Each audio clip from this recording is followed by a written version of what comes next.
by Mutalisks, and there you see that beauty of the Mutalisks play in an era right now where basically investors straight away is really the way to go for most Zergs. So it's actually now NMrUUG and Sniper who are outside the metagame. It's funny because a year ago it was Stefano who was the only one going for a Zergling Altruistic Investor. Now it's the other way around, and that really gives you a distinct advantage when you are Sniper, because turrets aren't really used to their drops being stopped in the mid-air anymore. They're used to their drops getting bungled, infested turret, but not really caught by Mutalisks. All right, guys, remember the loser goes home. TaeJa has to win this.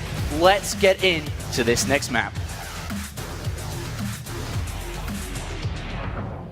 IPL 5.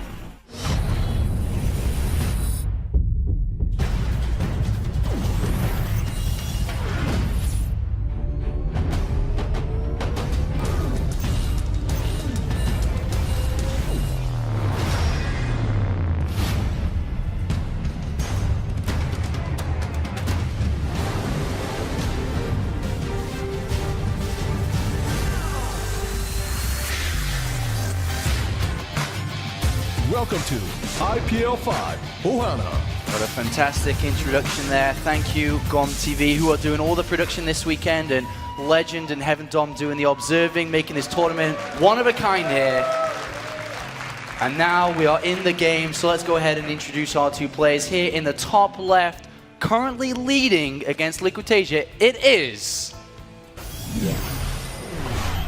MVP Sniper.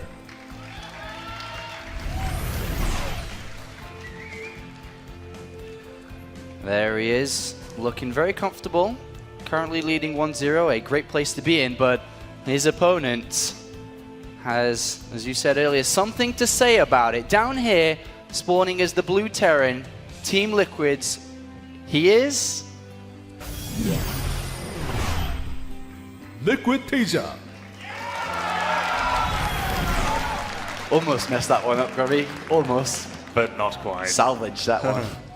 And there he is. So let's see if he can come back here. This is a must-win, of course. If not, then he's out of IPL 5, one of the, if not the most stacked internationally based Starcraft 2 tournament there has ever been. I mean, IPL 4 was big, but this is big, man.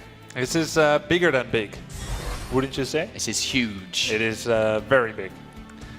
So, oh, look at the percentages change from the beginning of the series there, getting a lot more equal. As we saw initially, TaeJa was up there, but now it's been drawn quite equal. But look at this first strategical decision here by TaeJa. This is super weird. This is like kind of Protoss-esque type of play.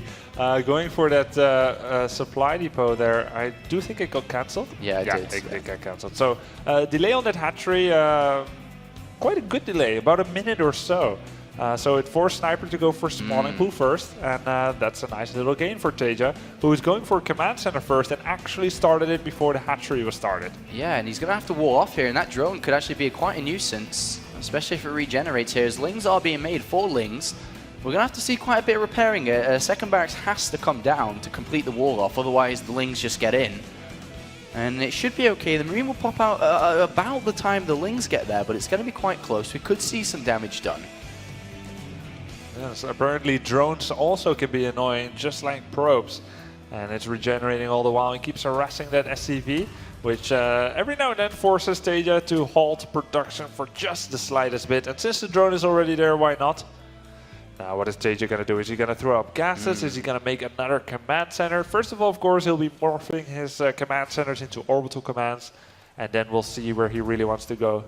And we are going to have a Marine out, but he is supply blocked at the moment as that command center finishes. So it will take a little bit extra as the load in and load out happens from the two SCVs. But we actually seen 3 command centers coming down. The lings are doing damage, but a gas has been taken by Sniper. And unlike previously today, I have a strong feeling that we're going to be seeing aggression this time around on a smaller map. Upon seeing command center first, upon seeing double barracks, I think that that Sniper very well could do something to TaeJa. Yeah, you think it's going to be that roach bailing attack? It could be pure roaches, as we see Speed not... Okay, so Speed is going to be taken, but he's still in with 3. So now that this is the case, roach bailing is very, very possible here, especially considering he's up 1-0. What has he got to lose right now?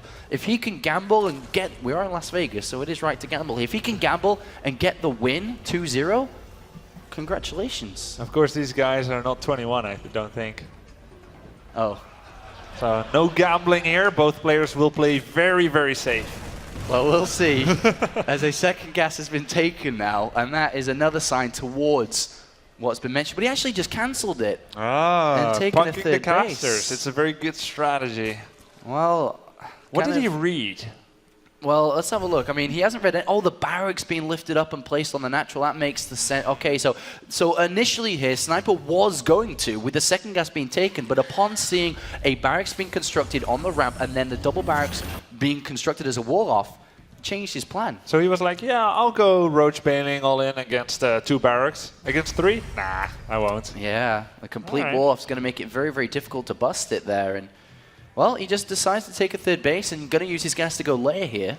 And, well, TaeJa in this game hasn't really seen anything yet. He does have his first couple of Marines moving out, and he is going to spot that third. And he could actually go... I was going to say he could actually go in there to try and kill the hatchery, but he's actually going to go in towards the queens. I think he could kill queens. It's, I mean, it's like 7 Marines, so you can definitely kill 1 queen, and he's going to almost get it. Oh, nice. He does get it, but Speed kicks in just in time for these. But he gets some valuable information. 1 queen, scouting the speed done, scouting the double gases on the natural. I'd say he's a good trade for TaeJa right now. Yeah, he gets a not lot bad. of information. It's not a scan. It's not more SCVs been sent out, which of course affect his income. And he doesn't really need those 7 Marines right now. So I think that was pretty good. And upon seeing double gases, and especially 8 minutes, this is building information towards layer, towards Spire, and Infestation Pit. And do you think that is why TaeJa is now adding double barracks rather than, say, going for a factory or a starport or anything like that? Yeah, absolutely. And, you know, double engineering base, stim coming down as well. The Spire is there, and he hasn't really seen anything directly, but indirectly, I'm pretty sure he knows what's going on here, especially considering the style of Sniper, who has been playing on the spotlight as of recent because of his GSL performances. I think TaeJa's got a good read with what's going on here, despite not directly seeing anything. Look at that. I think TaeJa is possibly considering like a big link bailing all in because of the early speed. He's getting another 2 bunkers there. So he thinks it's going to be a bailing all in, which is, let's say the read is a little bit off. I don't blame him for it, because of course he doesn't have the observer vision. But in this particular case, the bunkers aren't going to necessarily work out here. Yeah, I mean, he can always salvage them, I guess, at the end of the day here. Better to be safe than sorry, is he could lose, because right now, he is weak. TaeJa right now is weak, so if there was going to be some kind of bust, yes, he could lose. And the next minute or so is when he really becomes strong, as 1-1 completes, stim completes, starport completes, and the extra production actually comes in. So I like that safety precaution from TaeJa. Yeah, good point. And of course, he's only 1 map away from being eliminated and spending the rest of his days here just watching other people's games, being completely eliminated from the tournament. Yeah, so he wants to definitely not die yet. And the Mulists are on the way. Ling's here, just going to deny this third. Bora's not done, so we don't have to worry about that as TaeJa goes down to clear them out. And he will get this third base. And we don't see any turrets down yet, as mentioned earlier. And I think you brought up a very good point, is that, you know, with 1-1, with combat shields, with stim, he doesn't have combat shields yet, if I'm not mistaken, but that's going to be good enough to push back air harassment. But a direct one with Lings, Banelings, and Mutas on that third with no bunkers, no tanks, could see quite a bit of damage output from Sniper if he goes for something like that, which, by the production tab, I think we could see that. Yeah, of course, Sniper already kind of reached his target, 65 drones, slightly lower than Infestor players usually, but that's because he wants to be aggressive, and there we go with 7 Banelings being warped in. I think you could be right, Apollo. He might be looking to hit a pretty big attack on the third, or perhaps once again like last game, just keeping his army in the middle of the map and waiting until TaeJa moves out. And these Mulas turn around to fight these SCVs, Ooh. but he loses a lot there for only a couple of SCVs, and considering there's 3 orbitals down already. 5 SCVs for how many Mutas went down? Like 3? 3 Mutalisks. That's not a good trade here because of if he's planning towards an attack, those 3 Mutalisks to pick off tanks that little bit faster to allow the Banelings to come crashing through, which is becoming more and more so likely as the Ling and Billing count continues to rise. I think that was very deadly from Sniper to actually do that. There's a nice little supply depot wall. There's 2 tanks in great position. There is a bunker still on the high ground. Is TaeJa going to be able to defend his tournament lifeline right now? Because it is coming, Grubby. It is 100% coming. Definitely. There's no way back for Sniper. He made that much gas and Banelings. The wall-off is not complete yet. The Banelings are going to be rolling in. There's a very nice spread there by TaeJa. He has tanks on the high ground and he's shelling away at those Banelings. I think TaeJa is going to be able to hold no problem. He's going to hold, but he's going to take a bit of damage on this SCV line as a couple do go down without combat shields. This is so bad. He took a lot more damage than he needed to take as combat shields only just now being researched, but he does hold. And as mentioned, that is not an infestation pit. That is a lot of Banelings taken away from 2-2 upgrades. Look in the production tab. 2-2 is on the way again for TaeJa. And if TaeJa now defends and just builds an army around 2-2 and his +1 vehicle weapons and continues to hold, we could very well see TaeJa bounce back with a counterattack, which could bring the series to 1-1. Yeah, and bringing the series to a 1-1 would be absolutely fantastic because it would mean that we are able to see another game. Good amount of SCVs are being killed, 23 in total now, along with those 6 or 7 or so in the main base, then the Baneling detonations, and a few more by those last few Mutalisks, which puts TaeJa at 59 SCVs right now. Not altogether too bad. He's had those 3 orbitals for a very long time. The standing army right now for Sniper is 9 Banelings, 53 Zerglings, and 3 Mutalisks. He has his infestation pit finished, but has not started Pathogen Glance yet. Does have the resources to do that, however.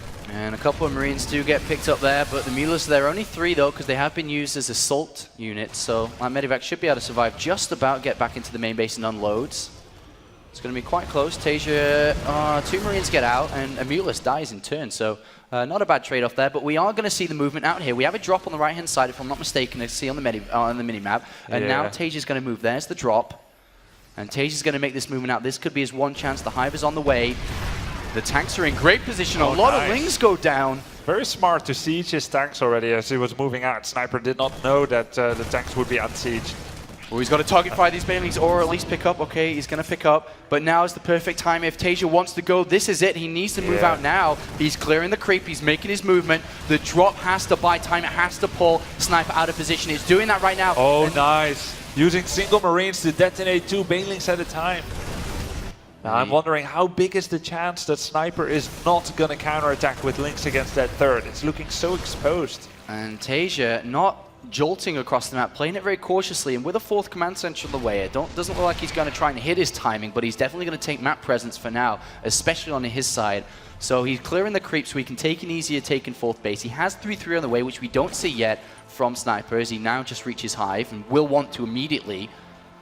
And TaeJa's playing a good game here, Grubby. Yeah, definitely. He's definitely posed as he looks like he wants to attack, and it has made Sniper invest a lot of gas into Banelings. 43. 43 Banelings on the field, and he's going to use it right now. He's going to use it. The tank siege up. The Banelings are detonating really fast, and there's so many Marines left. And TaeJa wins that fight convincingly. APM off the chart right now. 800 APM for Sniper in that engagement. That is feeling the pressure against Liquid TaeJa, who is fighting back, who wants to be in this tournament for at least another map, and he will be able to take his 4th base. We do see the Ultras Cavern on the way, but for now, 60 Lings and 20 Banelings. We need to start seeing Marauders come into play. Unfortunately for that Ling, it doesn't stop the command center coming down, but Sniper is going to attack this 4th. Is TaeJa going to siege up? He's got 1 tank sieged up. This army could very well go down. He's got more and more tanks sieging up, so he's going to be fine. The creep sees the army spread, and with that 4th base on the left-hand side, that's in danger. It's so mesmerizing to watch TaeJa play, the way he moves his chess pieces into play, spreads out his army before the fight, and wins fights so convincingly. Once again, Sniper is going to move in here, and it's such a big spread by TaeJa. His control is phenomenal, and he's just everywhere. Oh, more units come from behind here, and there's hardly anything left for Sniper, who drops to 138 supply, and there are no infestors out there to stop this ball of units now, and there's 1 infestor, sorry, so as long as TaeJa spreads his units, which he does, the tanks are going to siege up. The fungal only hits about 50% of those Marines, and the Marines are doing a lot of damage, and TaeJa may have broken through to this expansion as long as the reinforcements keep on coming, and TaeJa is steam rolling towards a victory, especially because 3-3 is seconds away from completing, and with that, he will break the economy of TaeJa. Yeah, there's 40 more seconds where TaeJa can feel like a boss, as there are no Ultralisks on the field yet. He needs to utilize this time at least to kill that base, maybe to do even more damage. Once those Ultralisks comes out, it's not curtains yet at all for TaeJa, certainly not. Normally you need those Marauders, but the way he's been playing this out is just so good. He's been winning a lot of fights, he's up one base, so even with just really good Marine micro, with those tanks, he can take out that number of Ultralisks. That's right, and these tanks and Marines got to be very careful, as there are 2 Infestors, there are 3 Ultralisks, not too many Ultralisks though. And there comes Sniper running down as TaeJa turns around and fights, and he says there's only 3, and well, 3, that's probably takeable right now as the Infestors come down the spread immediately. Oh my god, TaeJa just spreads so fast, avoiding the fungal. It's a real lovely sight to see, and these Ultras are only 2-2, they're not 3-5. Sniper is very starved on resources because of TaeJa's excellent posturing. And once again, he's going to be spreading his units. That's a pretty good fungal growth, and the second one will finish it up, but Infestors are being focused down, and there's just too much stuff for TaeJa. His spread is so good. There's only 1 Ultralisk left, and 3 volleyballs. Oh, GG! TaeJa's done it! He wins map number 2, and we will go to map number 3. Never surrender, says TaeJa, as he was down map number 1 and was able to come back. And we will go to the final map to see who is going to be out of the IPL 5 tournament and who will advance through to another round. Yeah, very nice play there by TaeJa. The map was also excellently chosen. We look back at the beginning where those Mutalisks were moving on the right side, and because there's not that much empty space around the main base, he was able to kill those first few Mutalisks. I don't know if that was game decisive, but it's certainly nice. What is Sniper gonna pick now?